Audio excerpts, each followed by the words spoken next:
A paz do Senhor, meu irmão, aqui quem fala com você é o seu amigo pastor Lucas Magela para mais um vídeo aqui no nosso canal.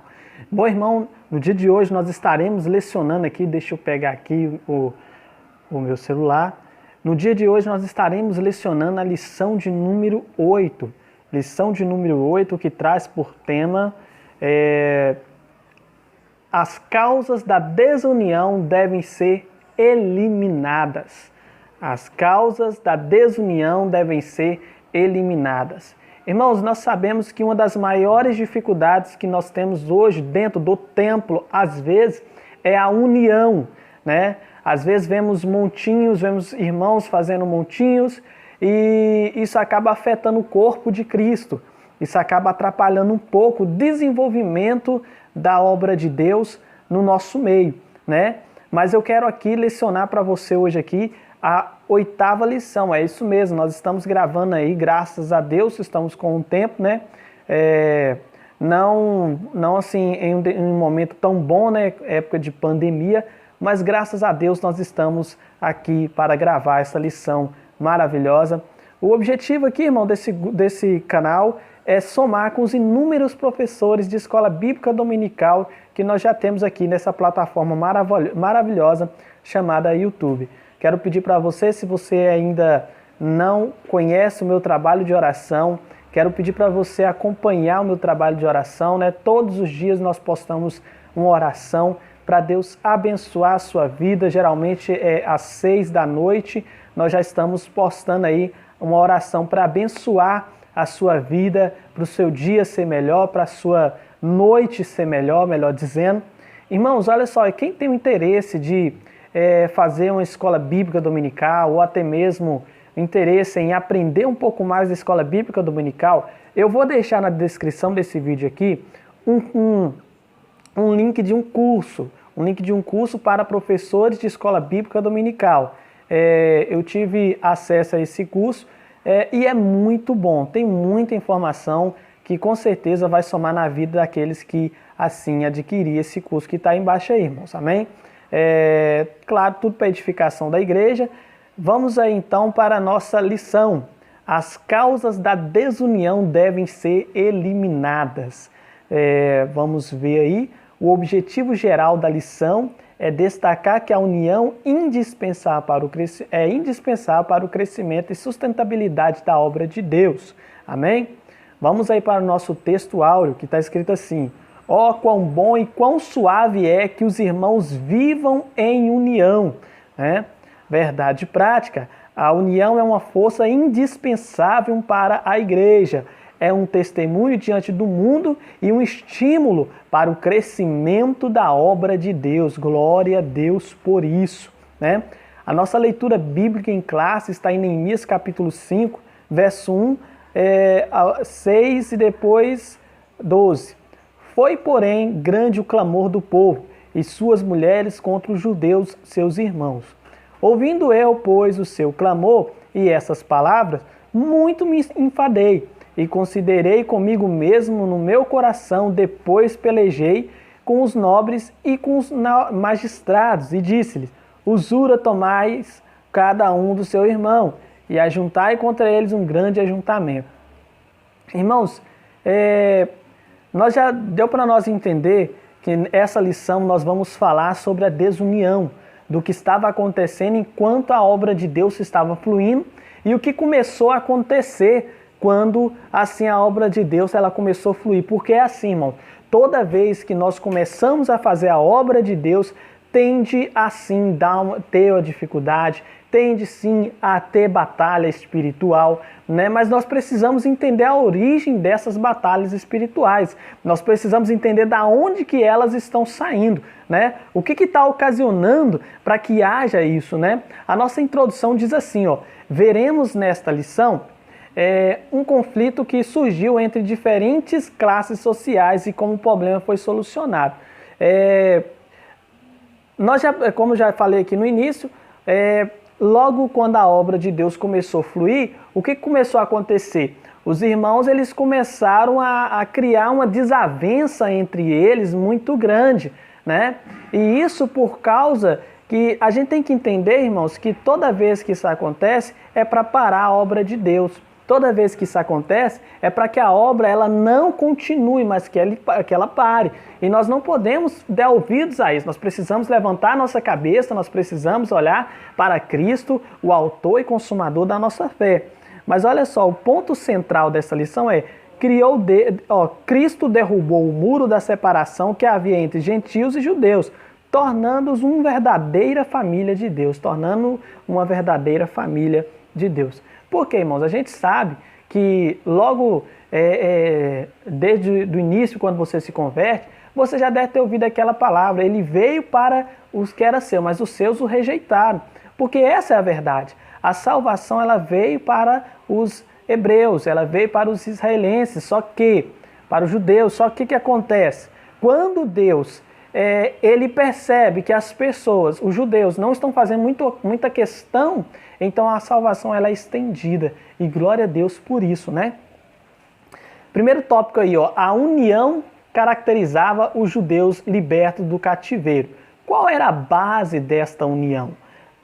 Todos eram do mesmo povo e confessavam a sua fé no único Deus verdadeiro. O altar havia sido renovado, o templo levantado e o culto a Deus restaurado conforme os ritos da lei, né? Então é uma pergunta, qual era a base desta união? Todos eram do mesmo povo, a base da união era isso. Era um povo único, era um povo singular.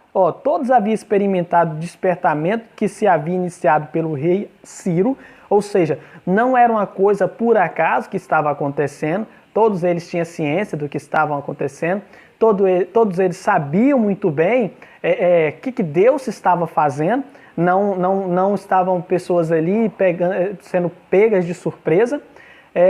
2.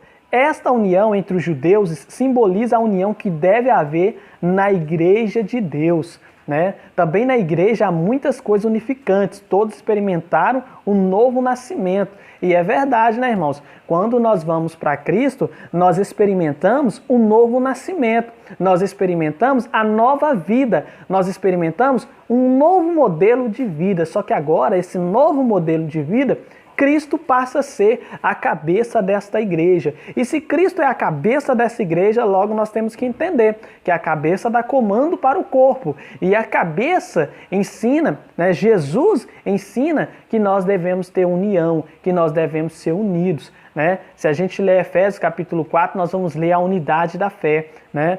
A unidade, isso mostra que a igreja ela precisa ser unida. Os crentes sentem apoio espiritual para a sua vida.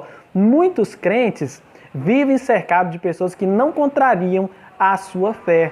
São alvos de crítica, de isolamento, seja no trabalho, na escola ou na família. Que riqueza, então, é chegar à igreja e encontrar um ambiente fraternal e a união que predomina entre os irmãos. Porque é verdade, né, irmãos? Quão bom e quão suave é que os irmãos vivam em união. Quão bom e quão suave é que haja união, que haja unidade. Porque quando nós estamos unidos, quando nós estamos fazendo a obra de Deus de forma com que todos nós estamos unidos em uma só causa, a obra flui. Se você for parar para analisar a igreja de Atos, você vai ver muito claro isso. A igreja de Atos, tudo o que eles faziam era juntos, né? Eles ouviam o que os apóstolos diziam e assim cumpria tudo que os profetas diziam.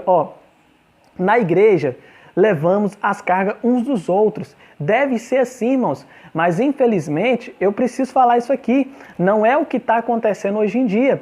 Se nós vemos um irmão que está caindo, muitas das vezes é mais fácil criticar, é mais fácil julgar, é mais fácil pisar nele do que estender as mãos e falar: irmão, você precisa de ajuda, você quer oração, você quer que eu pague um preço com você. É muito mais fácil fazer isso, irmãos. Infelizmente, nós não podemos ser assim. A união nos faz fortes. E é verdade. Quando nós estamos unidos em uma só causa, irmãos, eu quero dizer para você que aquele que está mais fraco entre nós, ele fica forte. Por que ele fica forte? Porque ele está vendo o corpo de Cristo como ele é.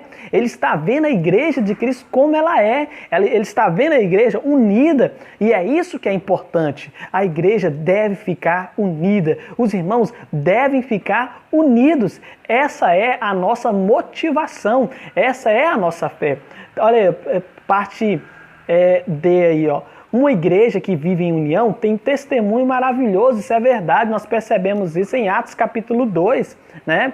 Deus fazia proezas, Deus fazia maravilhas, Deus operava sinais poderosos na vida daquelas pessoas. E por causa de que ele operava? Porque todas estas pessoas, quando elas iam a Deus, elas tinham o seu coração impactados com a palavra de Deus. Elas via, o testemunho era tão forte que elas sentiam na obrigação de ajudar um ao outro. Não é isso que está escrito em Atos capítulo 2, se eu não me engano, verso 47, que diz: e repartiam as tuas propriedades e davam, né, aos mais necessitados. Irmãos, essa é a verdade. Desculpa. Essa é a verdade. Hoje em dia, não existe essa união a ponto de, se eu tenho 10 quilos de arroz, eu vou te dar 5. Não, eu vou te emprestar, né? Infelizmente, nós estamos vivendo esse tempo, irmão. Esse tempo, né? Olha aí, esta união é uma verdadeira força. Quando a igreja está unida, irmãos, eu quero te dizer, ela cresce em qualidade espiritual, ela cresce em oração, ela cresce em consagração, ela cresce em busca, ela cresce em persistência, ela cresce em consistência. Por quê? Porque a oração nos faz ser fortes, a oração nos faz ser assim, a união nos faz ser assim. Então nós precisamos, irmãos, ser unidos. A síntese do tópico primeiro diz assim, ó: o mistério da Igreja de Cristo, formada pela união entre os judeus e gentios, estiverem em oculto desde a eternidade. Porque é verdade, né, irmãos? É aquilo que eu acabei de falar. A salvação, de imediato, ela vem para os judeus. Depois, ela vai ser estendida aos gentios, né? Olha aí, ó, segundo tópico aí, ó. A união entre os judeus estava ameaçada, né? Qual era a ameaça? Tratava-se de uma grande injustiça social. Financeiramente, a vida dos que voltaram da Babilônia era bem difícil. Muitos eram obrigados a tomar dinheiro emprestado, não só para o seu sustento, como também para pagar o imposto do governo. Tomavam emprestado dos seus irmãos mais ricos, quais cobravam juros altos, até mesmo com usura.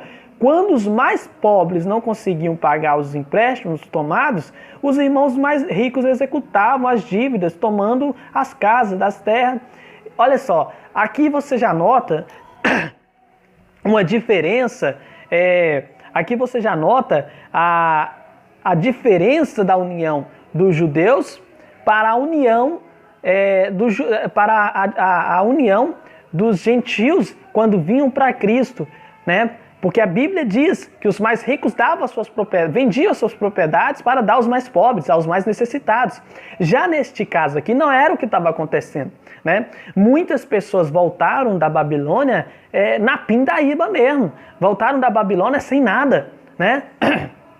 Voltaram da Babilônia sem qualquer estrutura financeira, né? E essa falta de estrutura financeira levou essas pessoas ao quê? A pedir empréstimos, né? A fazer contas que elas não conseguiam pagar, né? Mas, aliás, elas tinham que comer, elas precisavam comer, né? E, infelizmente, irmãos, isso acontece até hoje, entre os irmãos, que é o mais, né, constrangedor. Que é o quê? Você está precisando de minha ajuda? Eu vou te emprestar, mas você tem que me pagar. Rola até um juro aí de vez em quando. Então, irmãos, é só Deus na causa, né? A igreja, ela precisa resgatar as suas raízes, de Atos capítulo 2. A igreja, ela precisa resgatar a igreja primitiva, aquela igreja que ajudava sem usura, aquela igreja que ajudava não porque se sentia obrigada, não, mas porque ela sentia prazer em ajudar os mais necessitados, né? Então deve ser assim, nós precisamos ajudar uns aos outros,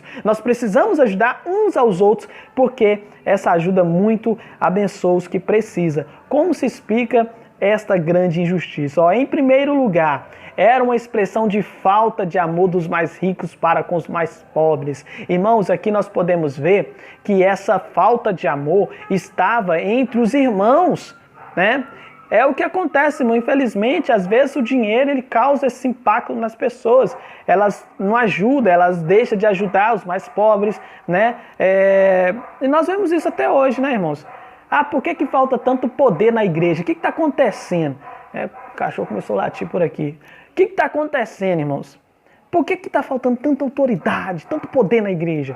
Porque, infelizmente, irmãos, vou falar nós nos tornamos egoístas. O que eu tenho é meu, não é assim? O que você tem é seu. Então é muito mais fácil você ficar com o seu dinheiro ou ficar com os seus bens do que ajudar o próximo. E não devem ser assim. Qual é o segredo da igreja? Qual é o poder da igreja? É a união, né? O poder da igreja é a união. É a corrente que elas fazem. A atitude dos ricos é uma expressão de dureza contra os seus irmãos. Eles queriam ficar ainda mais ricos às custas das misérias de seus irmãos mais pobres. Irmãos, é interessante, sabe o quê? Que isso acontece hoje ainda. Se você for parar para analisar, você vai ver que isso acontece hoje ainda, né? Nós vemos pessoas que elas querem ficar mais ricas, cada vez mais ricas. Elas não querem ajudar os mais necessitados, né? Porque o que vale é o dinheiro, infelizmente. A síntese do tópico 2 diz assim, a injustiça social era uma expressão da falta de amor dos mais ricos para com os mais pobres, né? Terceiro tópico aí, Neemias solucionou o problema. É disso que Deus precisa, irmãos, de pessoas que vão solucionar, que vão resolver os problemas, né? Pessoas que vão pegar para valer e vão fazer acontecer, né? Olha aí, Neemias convocou um grande ajuntamento, reuniu o povo e lembrou a todos que os irmãos mais pobres estavam sendo literalmente escravizados. Confrontou-os com sua injustiça, perguntou-lhes, vender-se iam a nós? Então se calaram e não acharam o que responder, né? Neemias fez uma proposta: deixemos este ganho, restitui-lhes hoje. Neemias inclui-se na proposta. Ele e seus auxiliadores haviam emprestado a juro, notem bem, a juro, mas não com usura. Neemias estava disposto a não receber os juros. Veja bem, vamos dizer aqui que Neemias é um empresário. Neemias empresta uma quantia em dinheiro e ele vai falar o seguinte: olha só, vocês vão pagar 10% em cima disso aqui ou 3% em cima disso aqui, né? Só que Neemias, quando ele propõe essa mudança radical para favorecer os mais pobres, o que ele vai fazer? Ele vai dizer o seguinte: olha, eu não quero receber os juros, não quero receber os juros, porque se eu quero que os outros façam, eu preciso dar o exemplo, não é assim? Então olha aí, a proposta de Neemias foi acatada. Tá vendo, irmãos? Às vezes, na igreja, só precisa disso, alguém que tem uma palavra, alguém que tenha algo para passar, alguém que possa dizer alguma coisa, alguém que possa ter uma atitude, né? Para que Deus possa trabalhar, irmãos. Tá vendo? A atitude de Neemias uniu o povo. A atitude de Neemias fez o povo se unir. E é isso que você precisa entender. É isso que nós temos que compreender. Que quando nós temos esta atitude de ajudar, de pensar nos mais necessitados e até mesmo de ajudar os nossos irmãos, você pode ter certeza que Deus vai trabalhar de forma poderosa, de forma maravilhosa, porque Ele é Senhor do céu e da terra. Amém? Quarto tópico aí, a paz voltou a reinar entre os judeus. Surgindo um problema entre os irmãos, deve logo ser tratado com muita diligência. Porque é assim, irmãos. Você já viu aquela história? A bola ela vai crescendo, aquela bola de neve, né, ela vai crescendo. À medida com que ela vai enrolando, ela vai crescendo, ela vai crescendo. A igreja também, ela tem que ser assim. Surgiu um problema, ela tem que resolver o problema e não continuar crescendo o problema, né? E vale lembrar que a igreja somos nós, irmão. Se você está com alguma desunião com seu irmão, vai lá, pede perdão. Mas foi ele que errou, peça perdão a si mesmo, né? Mas não dá para suportar essa pessoa, irmão. O que é isso? Cristo te suporta todo dia. Cristo me suporta. Por que nós não podemos suportar os nossos irmãos em Cristo, né? Então, eu deixo aqui para você esta palavra, né? Cristo todos os dias, Ele suporta os nossos pecados, suporta a nossa fraqueza, não é assim? Olha só, a síntese desse tópico 4 diz assim: a paz foi mantida porque Neemias enfrentou os problemas com humildade, imparcialidade e com sabedoria de Deus. Então, irmão, deve ser assim. Os problemas não devem ser resolvidos com falta de sabedoria ou até mesmo com falta de discernimento. Não. Os problemas precisam ser resolvidos de acordo com a vontade de Deus, de acordo com a palavra de Deus. Nós somos servos de Deus. Nós precisamos entender que o povo de Deus precisa ser um povo unido. Nós temos que entender que a luta do nosso irmão é a nossa luta, que a dificuldade do nosso irmão é a nossa dificuldade. Amém, irmãos? Eu deixo essa palavra para você. Que Deus abençoe a sua vida. Um forte abraço em nome de Jesus.